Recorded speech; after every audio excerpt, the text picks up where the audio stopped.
80,000 से लास्ट बार की जीत थी। वो जीत इस तरफ इशारा करती है कि उन्होंने लगातार काम करके एक सांसद के तौर पर भी अपना फर्ज निभाया है। देश के मुख्यमंत्री के तौर पर तो हो सकता है कि हर आदमी अपने सारी चीजों को ले सकता है कि उन्होंने ये किया, ये नहीं किया या ये इस तरह से गलत किया, लेकिन एक सांसद के तौर पर जो काम हुआ है राहुल, अगर आप 80 घाट से शुरू करते हैं, रैदास घाट से, और लास्ट घाट तक जाते हैं, विष्णु घाट, राजेंद्र घाट तक, अगर आप वहां तक पहुंचते हैं तो आप ये देख के हैरान होते हैं कि ये काशी जिसको साफ करने के लिए हजारों करोड़ रुपए बह गए उत्तर मुहानी गंगा की तरफ, उत्तरवाहिनी गंगा वहां उधर से होती है, तो वो अद्भुत शहर अब आपको दिख रहा है 250 करोड़ रुपए के फूल एक दिन में बिकते हैं। तो ये अद्भुत शहर है जिसको मैं ये कहूंगा कि प्रधानमंत्री नरेंद्र मोदी ने अपने साथ उनका रिश्ता जोड़ा। जिस तरह मैं सुन रहा था सुशांत के साथ जो महिला थी 2-3 घंटे से वहां खड़ी थी, सेम इसी तरह की स्थिति आपको अहमदाबाद में दिखती थी जब प्रधानमंत्री नरेंद्र मोदी में चुनाव में, जब विधानसभा चुनाव में घूम रहा था, तो 3-3 घंटे 4-4 घंटे से इंतजार करती हुई महिलाएं उसी उत्साह से लबरेज थी जो आपको इस समय काशी में दिखाई देता है। और ये किसी भी सांसद के लिए बहुत गर्व का क्षण होता है जब पूरा शहर उसको देखने के लिए उमड़ रहा हो। ये सिर्फ प्रधानमंत्री नहीं है, ये उस शहर के सांसद है, इनका ज्यादा उस शहर का उन पर अधिकार है, तो वो सब दिख रहा है। और यही वो वजह है कि प्रधानमंत्री मोदी के लिए भी काशी उनको अपना घर लगती है। जी धीरेन्द्र जी, आपसे एक और सवाल मैं यहाँ पर जानना चाहूंगी। सप्तपुरियों में से एक काशी को माना जाता है, सबसे पौराणिक जो नगर है, चाहे बात अयोध्या की करें, माया की करें, काशी की करें, और हमने देखा है कि काशी को लेकर पीएम नरेंद्र मोदी का जो प्रेम है वो विकास तक सीमित नहीं रहा। परंपराओं की अगर बात करें तो काशी के पारंपरिक और जो तमाम वो चीजें हैं पौराणिक, उनके विस्तार के लिए पीएम नरेंद्र मोदी साउथ तक मेहनत करते दिखाई दिए। अभी लोग जुड़े थे सुशांत के साथ, कन्नड़ भाषा वो बोलते थे, लेकिन उनका प्रेम ये दिखा रहा था कि शायद पीएम नरेंद्र मोदी अपने इस प्रयास में भी सफल होते नजर आए हैं।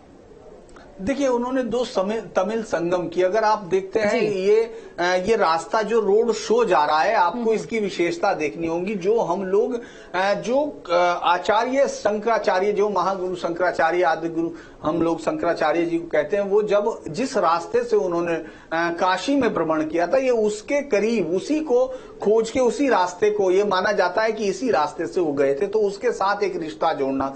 तो काशी का रिश्ता हिंदुस्तान के हर शख्स से, हर इंसान से, जो भी हिंदू कल्चर है, चाहे वो दुनिया हिंद चीन के किसी भी देश तक जाकर सिमटती हो, वहां तक इस शहर का रिश्ता है। और उस शहर के प्राचीन वैभव और उसके रिश्ते को जोड़ने की कोशिश की गई है। अगर आप जाकर उस मंदिर को, जिन भी लोगों ने 2014 से पहले, यानी काशी कॉरिडोर बनने से पहले, काशी विश्वनाथ मंदिर कॉरिडोर बनने से पहले उस मंदिर को देखा हो, वो आसानी से इस अंतर को जमीन आसमान का अंतर कहेगा। गोदोलिया चौराहे से शुरू कीजिए, आप बराबर में खड़ी हुए पार्किंग कोई नहीं पहचान सकता। 2014 से पहले वहां घुसना बहुत मुहाल था। आप जहां जहां से मंदिर के अंदर एंट्री करते थे, वो छोटी छोटी गलियां, अंदर मंदिर के अंदर कोई जगह खड़े होने की नहीं। आज के वक्त में आपको वो कॉरिडोर अपने आप में, कम से कम उनके जो भक्त हैं, जो काशी में जाते हैं, हर हर महादेव करते हैं, उन सब के लिए ये एक अद्भुत चीज है, जिसको वो काशी में गंगा में नहाते हैं, फिर ललिता घाट से ऊपर चढ़ के सीधे मंदिर के अंदर प्रवेश करते हैं। ये लगभग वही स्थिति है जो पौराणिक तौर पर थी कि वहां लोग गंगा में स्नान करने के बाद सीधे मंदिर में एंट्री करते थे। तो ये एक बहुत ही विलक्षण है। उन्होंने उस जीवंत संस्कृति को जोड़ने की कोशिश की है, इसमें कोई शक नहीं है कि किस तरह से इसमें विरोध भी है, इसमें तमाम चीजें, क्योंकि जब कॉरिडोर बनाया जा रहा था तो 2 मोहल्लों को वहां से जाना पड़ा था, उनको पैसा दिया गया, लेकिन उसके बाद आपने सवाल सुने होंगे कि मंदिर, इस तरह के आरोप लगाए कि मंदिर, पुराने मंदिर तोड़े गए, जबकि वहां 27 मंदिर निकले। वो मंदिर जो घरों में बंद कर दिए गए थे, जिसमें 2nd सेंचुरी के भी मंदिर हैं। तो मैं ये कहूंगा कि अगर हम काशी की बात करें तो जो काशी का वैभव, उसको ज्ञान की नगरी, काशी को हमेशा सिटी लाइट, ये कहा जाता है सिटी ऑफ लाइट, एनलाइटनमेंट की सिटी है, जहां सारनाथ है, जहां भगवान बुद्ध का तमाम जो हम लोग उनका रिश्ता जोड़ते हैं, ज्ञान से रिश्ता जुड़ता है। तो ये तमाम सिटी उस ज्ञान की नगरी थी और कोशिश की है कि उसको वापस वो चीज जान सके, आप मान सके। अगर आप वो डाटा देखते हैं जो अब जो तीर्थाटन के लिए आने वाले यात्रियों का है, तो वो 12 करोड़ से ज्यादा है। यानी दुनिया के सबसे ज्यादा जो शहर है, धार्मिक शहर है, उन सबसे ज्यादा इस समय वहां है। और अयोध्या के बाद तो ये और भी बढ़ रहा है। तो मैं ये कहूंगा कि अद्भुत तरीके से प्रधानमंत्री नरेंद्र मोदी ने उस शहर को, जिससे उन्होंने सांसदी का चुनाव लड़ा, उसको उसकी प्राचीनता के करीब लाकर उसमें आधुनिकता के यानी विकास के माध्यमों को जोड़ा है। ये एक अद्भुत संगम है जिसका हम लोग जब देखते हैं उसका प्रत्युत्तर आपको वोट में मिलता है, जो जनता उनको बदले में देती है। जी, और इसीलिए हर बार जीत का आंकड़ा बढ़ता जाता है। इससे समझा जा सकता है हर एक तस्वीर न्यूज स्टेट जिस तरीके से दर्शकों तक पहुंचा रहा,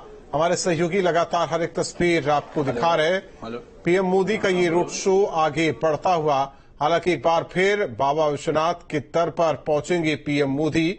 अपने आप में ये तस्वीरें देख सकते हैं किस तरीके से पहले कहा जा रहा था कि महिलाओं का एक दल जो कि अगवानी करता रहेगा इस रोड शो का, वो तस्वीरें आप देख सकते हैं। सुशांत, वो तस्वीर निकलकर सामने आ ही गई जिसका जिक्र आप लोग पहले ही कर रहे थे कि एक महिलाओं का दल जो कि आगे पीएम मोदी के इस रोड शो के आगे आगे चलता रहेगा, यानी कि उनकी गाड़ी के आगे चलता रहेगा।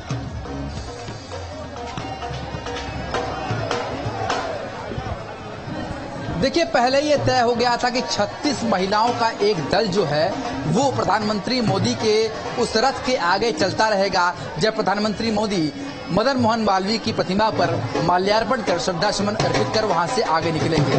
देखिए, ये जो रास्ता है, ये हम आपको आगे भी ले चलेंगे। ये जो रास्ता आप देख रहे हैं, ये सिर्फ गंगा के समानांतर है। इस रास्ते के ठीक उस तरफ गंगा के सारे घाट